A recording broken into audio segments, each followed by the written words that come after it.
Christmas is historically a major festival of Christianity and has been, well, really since the late imperial times, all through the Middle Ages.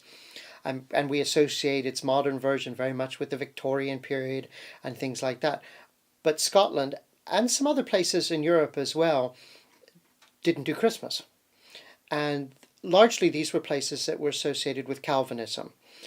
So the Dutch Republic, bits of Hungary, and in particular Scotland, where Christmas, along with just about every other fun holiday you could imagine, was outlawed in 1560s.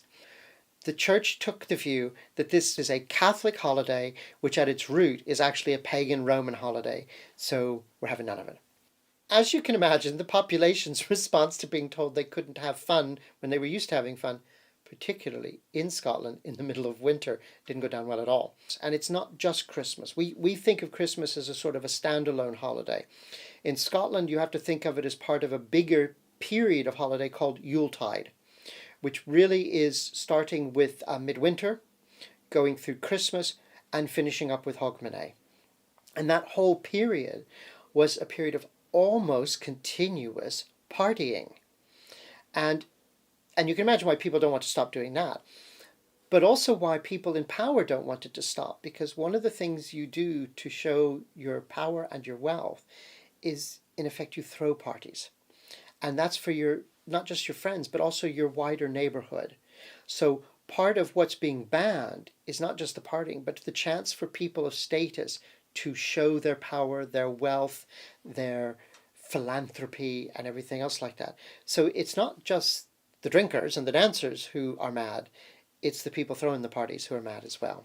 It doesn't become a public holiday again in Scotland until the late 1950s, which seems almost incredible. And in fact, if you ask most Scots today, they simply won't believe you. If you get them to ask their grandparents, they come back floored and they go, oh my goodness, it wasn't a holiday. And it wasn't, but it has become a holiday so quickly and so embedded in the consciousness that not only have people forgotten that it was outlawed, they can't even believe that it was outlawed. And I think that's a comment on why it was so difficult in the first place to outlaw it. This is something so deeply embedded in our culture and in the consciousness of people that everyone nowadays would just look at you and completely be gobsmacked at the idea that you would want to get rid of Christmas. They would just not see it as being something that anyone who's religious wants to get rid of. And yet, to be a good Protestant for 200, 300, 400 years in a reformed country like Scotland meant you didn't do Christmas.